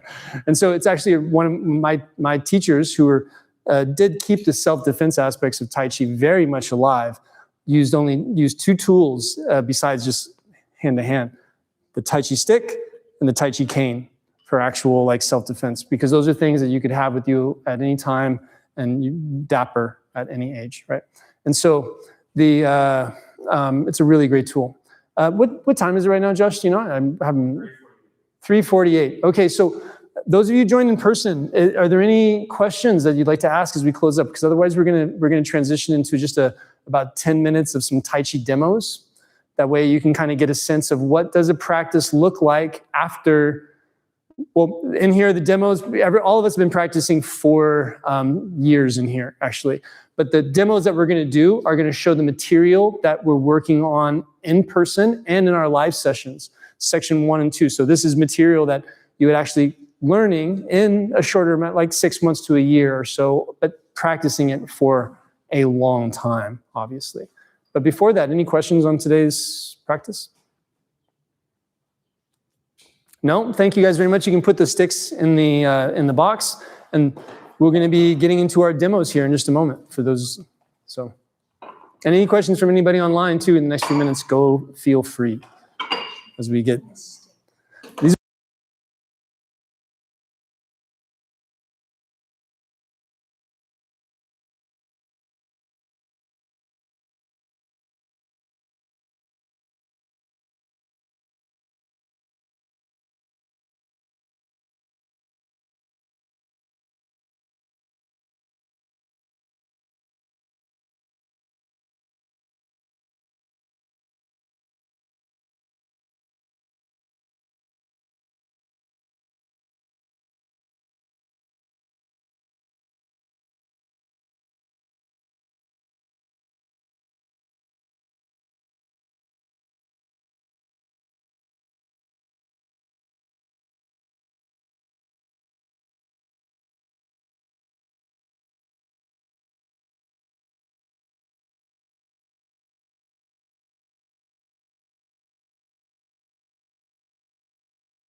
little bit after.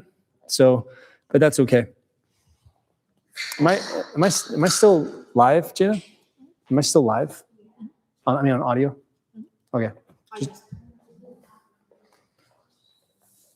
want me to be off? No, I'm okay.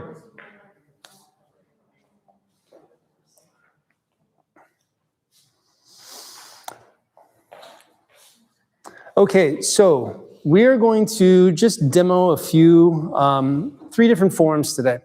The Beijing 24, which is probably one of the most universally practiced Tai Chi sequences. And it's a great Tai Chi sequence. It's a great one to learn. And we're going to be doing sections 1 and section 2, as these are the material that we're working on in the community right now. After that, we're going to be going into a Chen style form, we're sections 1 and section 2. And this is a form that we've been working on in person, as well as introduced some of the movements into our YouTube channel and onto the community. And then after that, we'll be doing the Da Bei Chuan, which we haven't put as much material out there on the Da Bei Chuan. It's a Tai Chi Qigong-like practice within that. It's a newer practice, actually, even though it's based on much older things, but it was developed only 2 or 3 generations ago by the founder. And so it's still finding its place in the Tai Chi Qigong world and what the label is, but it's a really great physical practice that draws from both Tai Chi and Qigong concepts. So right now we're going to get into our Beijing 24. So from a classical standpoint, I'll be to the far left, and all you guys can be a little more to the right. Cindy, you can be over here as well, and Shafiq up basically on the same line with me. So.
And stepping to close.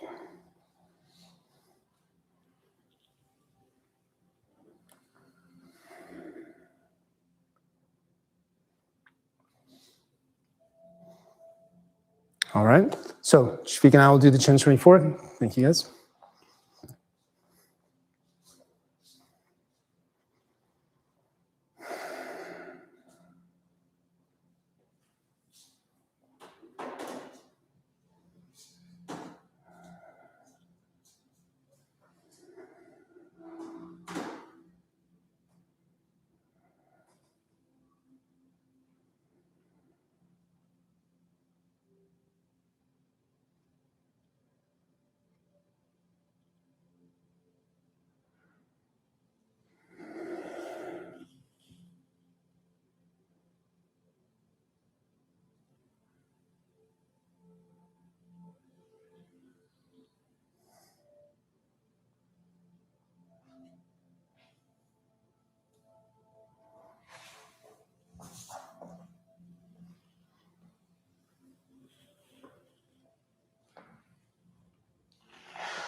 And stepping to close.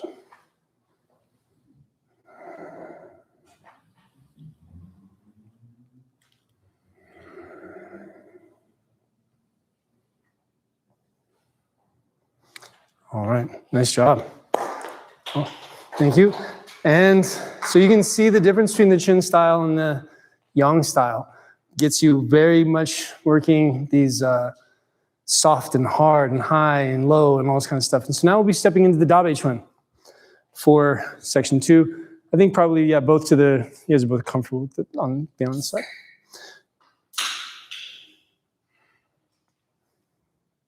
Just taking a few moments here.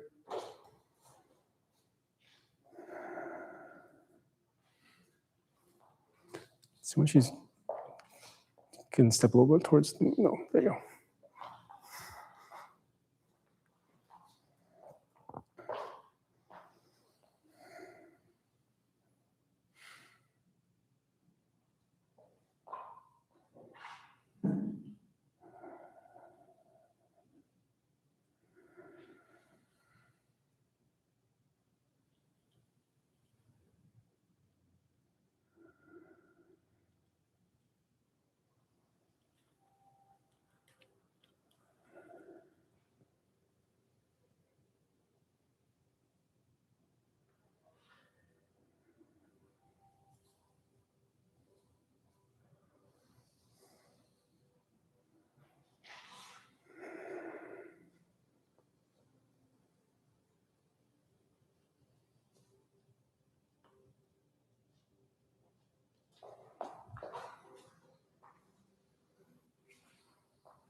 and close.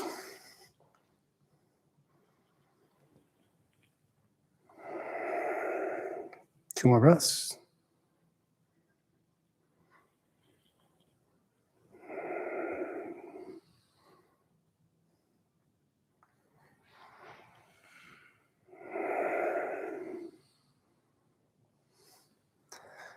All right.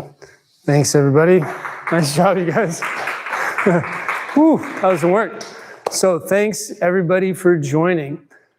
I think one of the things that really drew me into these arts, like way back in the day, was the relaxed strength that you can build during it. I came from a Western athletic background, and I was a lot of my early experience wasn't like this, but within the Western athletic background, there's a lot of times when you get yourself really pumped up and you have to get yourself really highly sort of agitated before you go do your athletic endeavor. And this is not necessarily the place of Tai Chi or the space of Qigong, but it doesn't mean that there isn't energy there. It doesn't mean you're not working your muscles and you can't feel that energy come up through the body to create a relaxed, calm strength.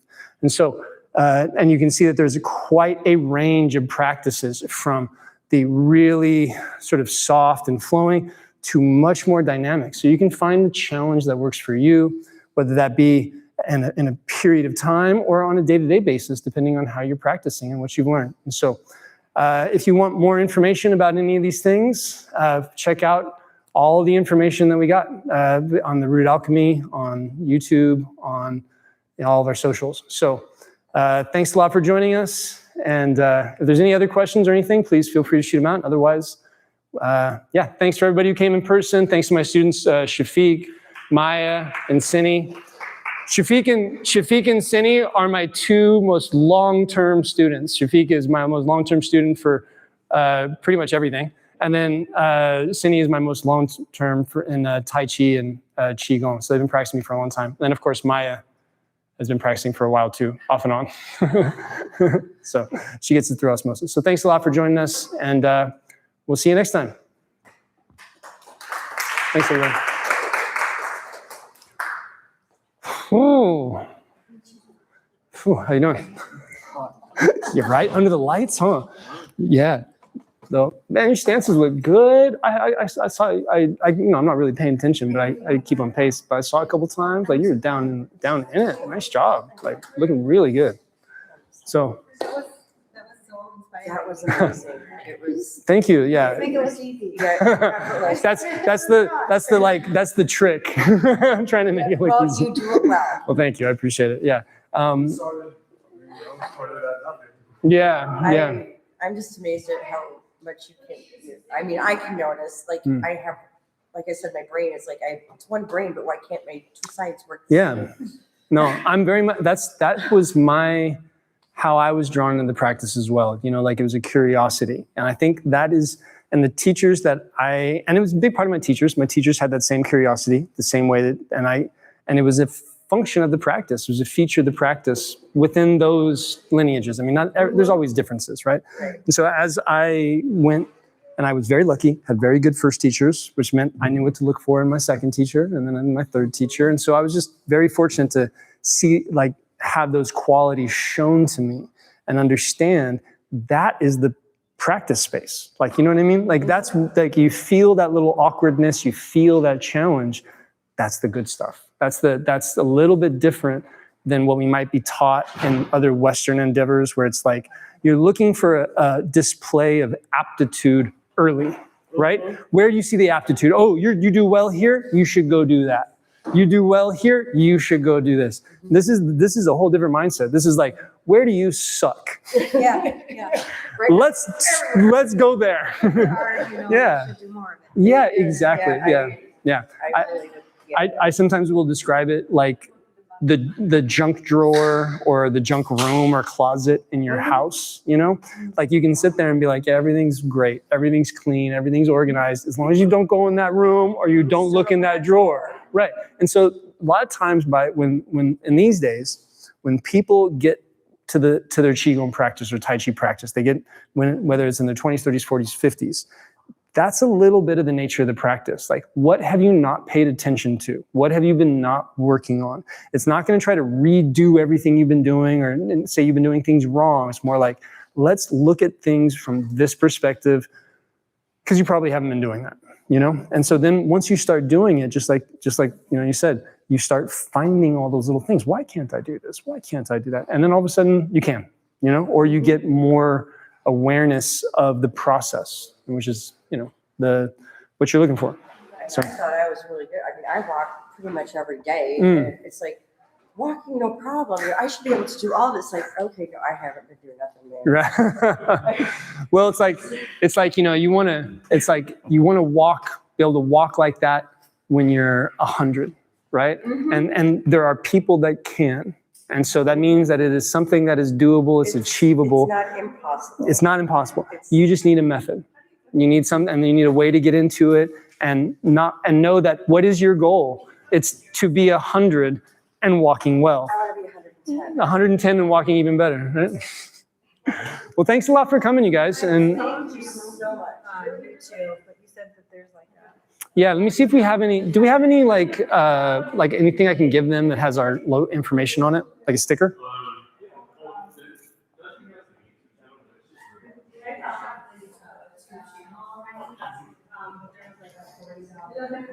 Oh, yeah. So if you go on YouTube, this is first.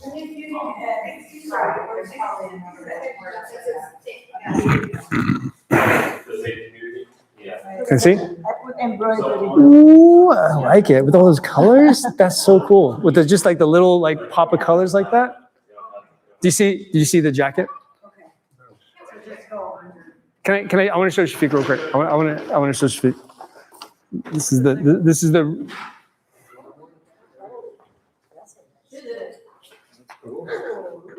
Right?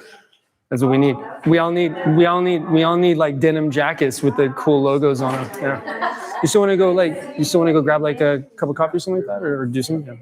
Yeah. Okay. I'll probably. My guess is I can be out of here in like 10 minutes. I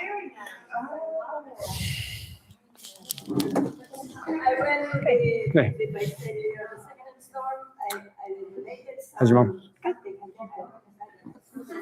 We're gonna go butterfish cookie rolls. Do anything? I mean, you need to bring back to home? Yeah. Shafiq and I are gonna go grab a cup of coffee or something, just chill out for a little bit. But then we're gonna head back and we're gonna get back and chill.